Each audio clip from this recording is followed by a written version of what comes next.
Numerous notable artists claim roots in Riverside County, including the late watercolor master and architect Don O'Neill, best known for his depictions of historic downtown Riverside; Jeff Soto, who studied at Riverside City College and is famous for his surrealistic pop art; as well as Temecula resident Stan Sakai, who writes and illustrates the award-winning comic series Usagi Yoshinbo and recently inked a deal with Netflix.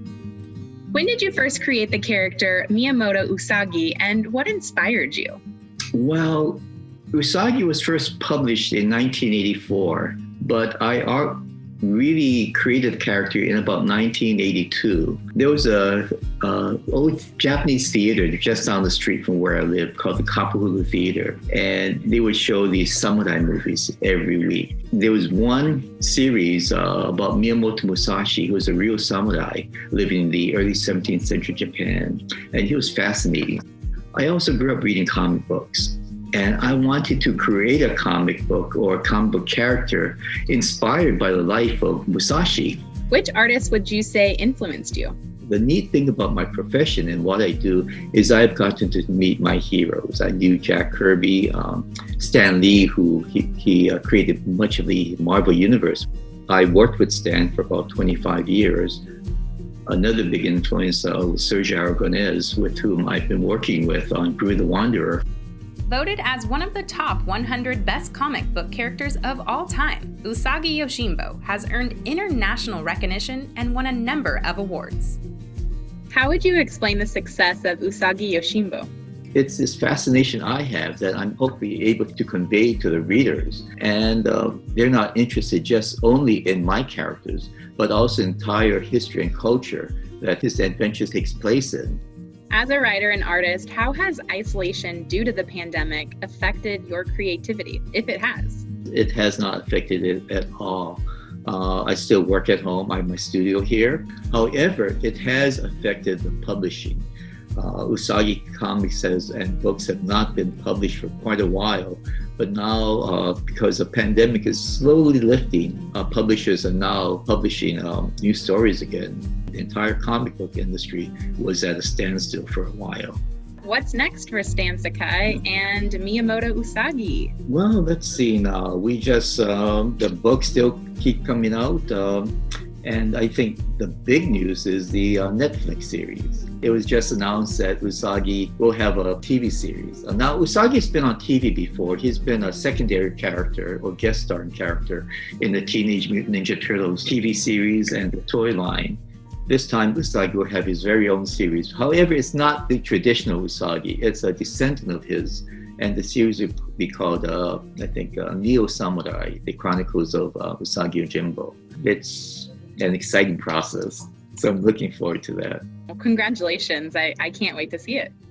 While COVID-19 has caused the temporary closure of museums, there is no shortage of immersive art experiences to be found online. Google Arts and Culture is currently showing Riverside Art Museum's Myth and Mirage, and UC Riverside invites you to explore its exhibitions with the launch of virtual UCR Arts. Some outside exhibitions are also resuming. Starting next week, Temecula Valley Museum and Sam Hicks Monument Park will feature the works of 3 local artists, including award winner Lisa Cabrera. Thanks, Lisa, for sharing some highlights from your art exhibit. What can you tell us about this beautiful piece? Thank you, Gabriella. This piece is called Rediscovering the Love. It has to do with the Day of the Dead theme. Archaeologists digging like they do, and then discovering skeletons like they typically would on an excavation, and finding that there's love there, there's Day of the Dead, there's remembrance. That's what this piece is about. Tell us a little bit more about your other pieces in the exhibit.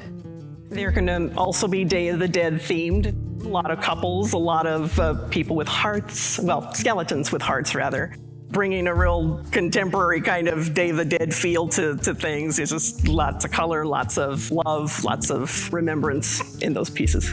Now, Day of the Dead seems to be an inspiration of yours, so where did this all come from, this stem from? Oh my gosh, I started looking at Day of the Dead about 19 years ago. I saw it in East LA, and I just thought it was the most fascinating thing. So from there, I studied it. I looked at what I was doing and said, no, this really gels with what you like and believe and feel and stuff. So I've really made it a part of my repertoire as far as what I do artistically. Lisa's day job is coordinating various local art and creative projects for Studio 395, a nonprofit focused on the arts. It's temporarily closed due to COVID, but their first virtual show, All Things Autumn, will run September 7th through Halloween. They invite all local artists to submit their work. And we're putting together a slideshow so we can start rolling and get some art pieces out there and show off what the local community has. When it comes to art and artists, Riverside County has a great deal to offer. It's good to know that even in the midst of a shutdown, creativity is blossoming here.